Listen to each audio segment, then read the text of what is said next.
All right, what is up, guys? VV back with another video.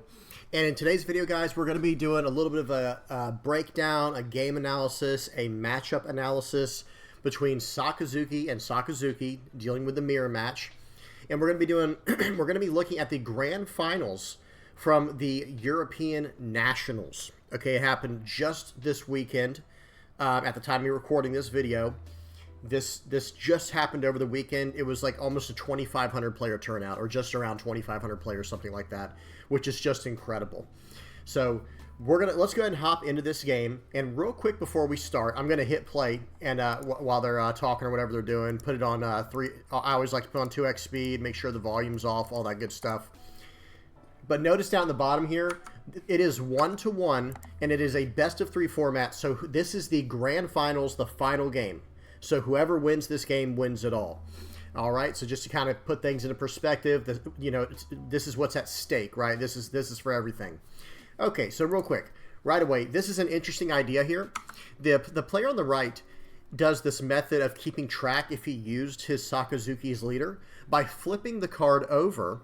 And real quick, I do have to go back real quick. Notice he has the alternate art on one side and then just the standard art on the other side. And I'm hitting play. Oops, hang on, it's not doing it. So here we go. So again, notice, so he is going first on the right, flips it over when he does the leader's effect. That's a nice idea, right? That is actually a very nice idea. Some people use a coin or a dice to keep track of it, but that's another way to do it. Okay, so again, so the person on the right went first. When it comes to the Sakazuki mirror, I would say you pretty much always want to go second with Sakazuki, generally speaking. Number one, against yellow, it puts them off their curve if they're trying to get to a, if it's like Katakuri and they're trying to get to Tenlin. And it's just nice to do, right? It's nice to go second where you get to draw the extra card and you get to play brand new straight on turn two, or straight on turn one if you have it, and attack with them on turn two with a Hound Blaze the following turn if you have that. But we are going to talk about, proper targets to Hound Blaze, especially in this mirror match. Okay, so both players, just starting off with Hero Cycle and go. Swing 6 at leader. The player on the left takes it, plays out brand new with the remaining 2 Dawn, and sees a total whiff. That is very unfortunate. And one of the two of the cards that are gone were very powerful recursion effects. And wow, so pitches a Hound Blaze. That's always very interesting, and that's typically a tell that either A, he has a Hound Blaze in hand, or B, his hand is just atrocious, right? Like, it's kind of one of the two, like where you have to cycle a card like that. And unfortunately, I can't quite see the player's hand on the right. Speaking of that, real quick, I got to pause this. He's attacking for 5 at leader, going to put -1 Dawn on brand new. Check out this aesthetic we have here, the user interface. This is excellent. This is on par and almost as good as the Eastern version of their, championship stuff. And I love that. I really, really hope that North America keeps the standard going, right? I really hope that North America is able to do that and has this exact, not framing, but like the way that this is set up, where we have a nice top-down aerial view. It's well lit. We can see everything clearly. We see the players on the left and right. Instead of seeing the players, though, the one gripe that I'll say, the one complaint, I hate to say it like that, but the one complaint that I'll have is I don't really want to see the players' faces. Nothing against the players, obviously. I want to see their hand. So I wish they would just adjust these cameras to just see from behind and look at their hand. That's the only that's my only complaint. Okay, let's keep going. Sorry, guys, but this is a very very exciting, interesting game we're going to be looking at here. So we can see the player's hand on the left, and it looks like some Manchuri, 2 Hound Blaze. He plays out a Kuzan from hand, draws a card, cycles out the Lucci, and we're off to the races again. We're back at it. That is a card you typically have to deal with, right? Because that lets you save some of your cost reduction when you need to use your removal. And here's the other thing. Both of these cards on the field, guys, there's a microcosm of this game. Like, there's a micro game going on within the macro game. The micro game is this. They've both played out characters. They don't care if they get bottom decked.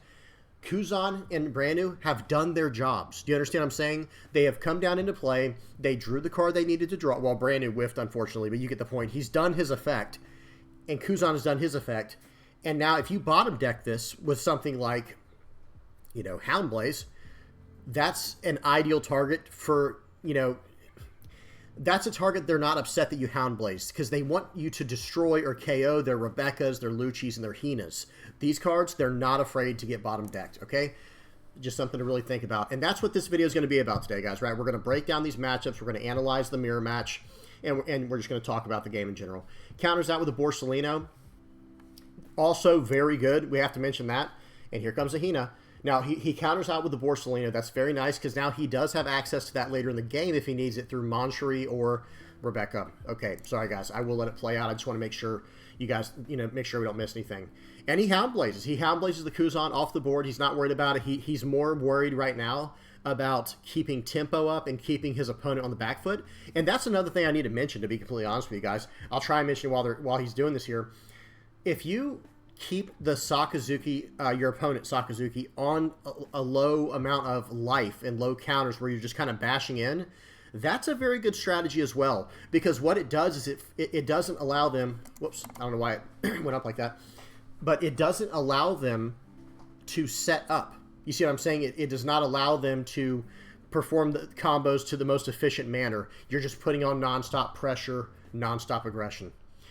Excuse me. So he swings 5, and he's going to Houndblaze the Hina. And that is an absolutely solid target for Houndblaze, right? Because now you can't fish that out of your trash with your Rebekka, and, you know, and so on. Okay? I'm sorry. I know I've done some repeating of myself, but I want to make sure these points get across. So we're on the 7 Dawn turn for the player on the right. His name is Fabian. Excuse me. And the player on the left's name is, I think it's Hervaj. I have no idea how to say that properly. And okay. So the player on the right is I guess because they're going first, they've decided I have to be the aggressor because my opponent is going to have access to the better curve. So I'm just going to just remove whatever he plays on curve, not caring whether or not it's KO'd or bottom decked. He just needs to keep on the pressure, and I do understand that. I do kind of like that to some extent. Okay, and like I've said before, you do what you have to do. Okay, excuse me. So it's the player on the left's turn. That was just a quick, you know, cycle pass. He's cycling out 2K counters, by the way. He's not scared to take damage. He's like, okay, you know, I'd rather draw these cards from hand and just keep on the pressure. Borsalino is an awkward target to remove, just to be completely honest. You know, it's a 7 cost. So, I mean, I guess, okay, so he's going to swing 5. He's going to grab back the Hina, it looks like, or the Rob Lucci, play out a Hina from hand to drop him down. Okay, pause. So got him down to 2. And again, notice... We got to go back real quick. I'm sorry, guys. He does have 2 Houndblaze in the trash, and he just sent 1 back. Let me see if we can see his hand at all.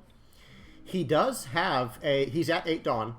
He does have a Houndblaze in hand. But again, playing very smart here, he wants to save his Houndblaze, right? He wants to, you see the Houndblaze at the very top left. He doesn't want to use that on a card like this, and that makes sense. He'd rather use that for the Hinas, the Luchis, the Rebekkas, and that just makes sense unless you're in the, you know, the player on the right is just more about tempo. He needs to just keep up the threats, and he's determined that that's his only chance, especially against a deck that is running Kaido, and I'm pretty sure he knows the deck is running Kaido. Okay, all right, so he's just checking out the trash, making sure he has no solid targets in there like Hina or Lucci for his Rebekka. Okay, so cycles out the 3 cost Hina that draws a card, and it's the player on the right's turn. He's on 9 Dawn. And let's see what he does here. Looks like they both have about 6 or 7 cards, or maybe it's 5 cards. Yeah, 5 cards for the player on the left, and I think 6 or 7 for the player on the right. Okay, swings 5 at leader, I'm assuming. I didn't actually see, but whatever the case is, he did a -1 to someone. Play out, excuse me, play out, what's his name here? Brand new. And I believe he already cycled, but that's okay. He needs to use it like this anyway. Does a Lucci, KOs both of them. That was very nice. So again, not the best targets, unfortunately, because now both of those targets can be recycled later with Rebekka. But at the end of the day, you don't always get to make the most ideal play. Sometimes you just have to play what works so you can stay in this game, right? That's got to be your mindset. But ultimately, the reason I say these things is if you have the choice, like the player on the left had the choice to change it, like we're saying, you should always try to make the best play. Okay, so they're asking how many cards are in hand again. They're really trying to keep track of that. Great Eruption, draw a card, and then do the minus cost reduction to Lucci. And Houndblaze Lucci, that's gone. So now he will not have access to that, or he will not have access to Lucci with Rebekka's effect anymore. And he's going to swing 6 at leader. Again, the player on the left is checking the life. He wants to know, so if you have a Rebecca and a man sharing your trash, and I think he has 2 Rebeccas in his trash, if I'm not mistaken, then he's in trouble, right? and that's the case there. So he did swing there, and did he block? I'm sorry, hang on a second, guys. So he just bottom decks the Hina. So Houndblaze and Borsellino, all of the answers for the player on the right are at the bottom now. So this is a good situation for the player on the left. But look at the player on the right's hand. He has an absolutely stacked hand right now. Well, I don't want to say stacked, excuse me. Just so many cards in hand. So he has access to a lot of cards. And if you have a 7-cost Borsellino on the board, I got to pause, sorry guys. Notice he cycled a 1-cost Ice Age when his opponent has a 7-cost Borsellino on the board. So that's a tell as well, right? That, like, okay, he is in full control right now. He's not worried about dropping his cost down to 2. He has everything in his hand that he needs. He knows exactly what he needs to do. Okay, let's see what happens. And it looks like he's going to swing first, which is never a bad idea to swing first here before you start playing characters because of the way triggers work. -1 to your 7-cost Borsellino, 5 at your face. Let's see what happens. He is going to 1k counter out with a brand new. And now, follow-up play. It looks like he's got a Kuzan and a Hina in hand that he's thinking about playing, like one of those, and a Houndblaze, by the way. Okay, but he has 10 Dawn. He still has access to 10 Dawn for the turn. He has a lot of options here. And remember, the Borsellino, the 7-cost Borsellino, is a 6-cost currently from the leader attack. Okay, plays out the Kuzan to draw a card first. He's like, okay, let me see what I can get. He's going to -4 to put him down to 2, and here comes probably a Houndblaze. We already saw it. Swing for 6, swing for 7 with brand new. This pressure is getting extreme. He's considering blocking with the Rebecca here, and I kind of agree with that. To be completely honest, I think blocking with the Rebecca is a good call here. But if you take it, then you do get to draw a card and you have a blocker for next turn. But however, Rebecca is not exactly the most durable target, right? It's not Borsellino, it's not Sabo. It can be removed very easily through KO or bottom decking. So that is something you have to be very, weary of. You have to be very cautious of in the game. Okay, so let's see what we have next here. So it looks like, what did he do there? Is he just he's checking his trash? Okay, now he's going to swing 6. Swing 6 at brand new. The judge had to make sure everything was right there. Swing 6 at brand new, -1 to Kuzan, -4 to, wait a second. Okay. So his Kuzan, did I miss something? I'm sorry. Did he start off with a Great Eruption? Let me hit play real quick. Okay. He started off with a Great Eruption. I'm sorry, guys. I see it in the trash. I was like, how is this possible? Because the Kuzan should have only been at 3, but he did a Great Eruption earlier. Sorry, guys. I did miss that. Hina drops down the other Hina down to 0. Rob Lucci, take them both off the field. Return those 3 cards to the bottom of his deck. Pass turn. I didn't see if he hero cycled, but he might have done that as the very first thing for the turn. And this board is decent, right? He's got 2 Rebeccas. Those aren't really good offensively, but he has a Hina sideways and he has a Rob Lucci sideways. It looks like the player on the right has a it looks like he has a Great Eruption hand. Okay, swing 7, -3, or -1 to your Hina. Uses up a Rebecca blocker, very nice. Okay, think about it. In that situation, Rebecca not only did everything Rebecca did, like when he played it, but it also almost worked as a 3k counter there. So that was a very high value Rebecca. Okay, play out Rebecca of his own.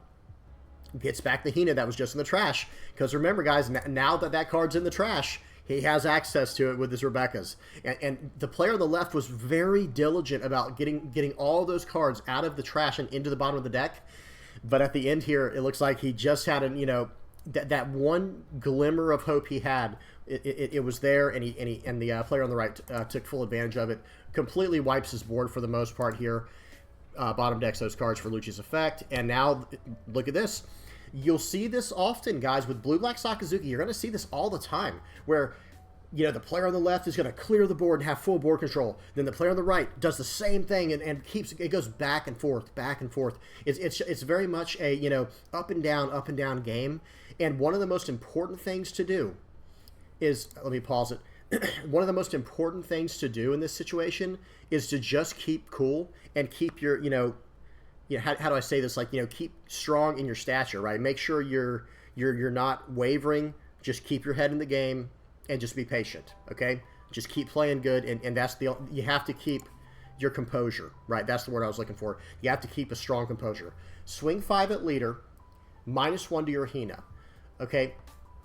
Notice they typically always swing at leader to keep that pressure on the life and keep cards out of hand, and use the cost reduction to remove the board. And he plops down a 10 cost Kaido. Guys, that was a huge play there. That was a huge gamble. We got to go back. I'm sorry, guys. We have to go back. Okay, with this board state, he is staring down. Goodness gracious, why didn't it go back? It's like my player messes up sometimes. Let me see if we can see his hand here. Swing 5, -1 there. He has a Kaido, a Suru, and a Rebecca in hand, and that's it. So he has determined, the player on the left has determined he has no better play here. And that's probably true, okay? So he plays out the Kaido, trashes a Kuzan from hand after drawing the 4 cards. He's got a Hina, brand new, Bartolomeo, Suru, and one other card in hand I could not quite see. Well, this is an extremely dangerous spot, right, guys? Because he has 1 life left and 1 blocker. So, like I said, Rebecca's not exactly the most resilient target, or resilient blocker, rather. So if he has any removal here, he has 3 attacks to try to go for game here. So he's going to use Leader Effect to trash the 7-cost Borsellino. That's very interesting to me. I'm not going to lie. That's very, very interesting. So he trashes out the Borsellino, and let's see what he does with it. Again, I wish I could see his cards better, the player on the right, but the angle's just in the way there. Like I said, if they would just move these 2 screens here and just put it on the player's hands, that would be perfection for what we're doing here.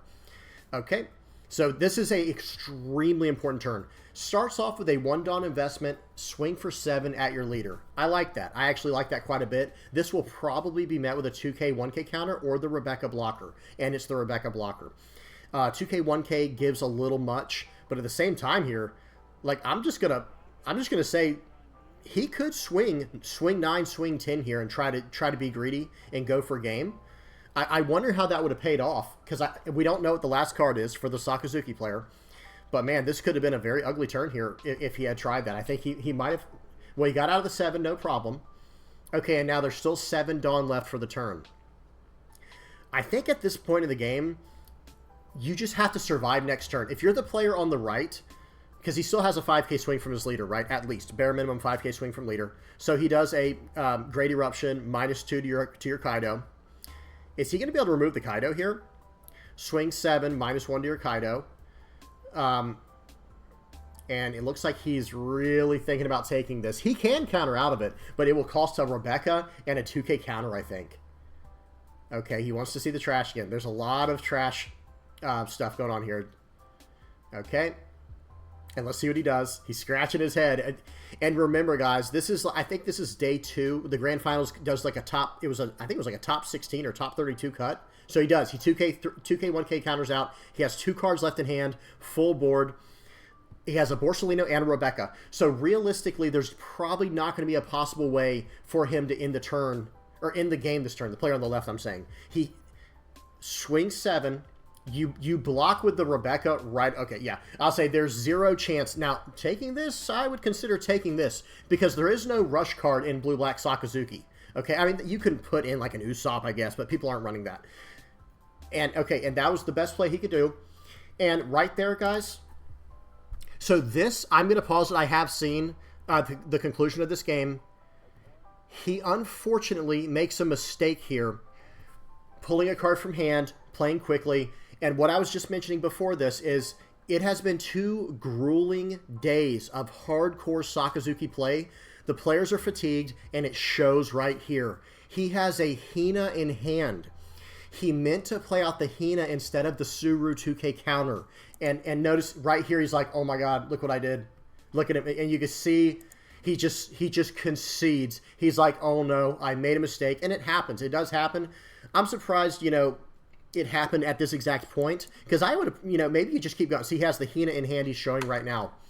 And what is the card he had in hand? Let me see something. He has a Lucci. So he has a Lucci here and a Hina here. His play that he intended was play out the Lucci, keep the 2K counter for Suru, -4 to the, whatever the case was. He was going to make it where he could KO the Lucci and the Hina. Oh, so it was probably going to be -4 to the Hina, or to the Lucci, excuse me.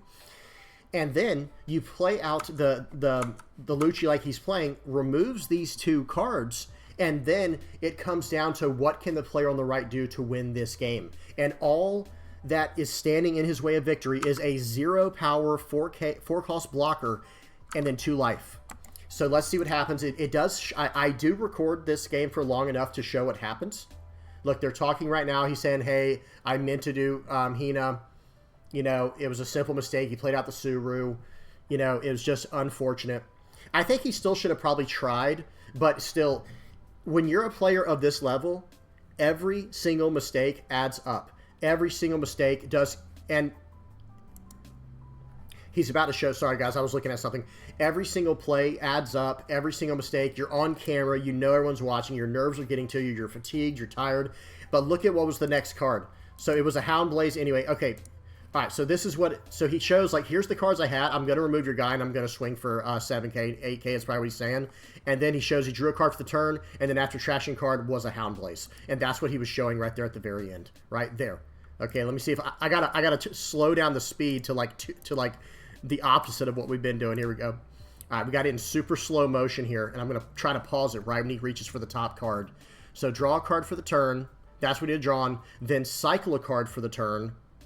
The judge is tapping the table right now, saying something. He's like, all right, now if I would have cycled, that's a Hound Blaze, guys. I'm sorry if you can't tell by the quality, but that's a Hound Blaze. And then he shows him, oh look, this is what I had on the top. And now look at the player on the left. He goes, okay, yep, you got it. Yeah, so that's just something that he did for closure. And I would have loved for an opponent to do that to me as well, showing like, hey, yes, you made a mistake, but honestly, it's not that big of a deal in the situation because I had it no matter what. Good sportsmanship on both sides. Great game, great series. I really hope North America's can match up to this, live up to this level of play and this kind of game because it really was an incredible game. And at the end of the day, guys, let me just back up real quick to show what I'm saying.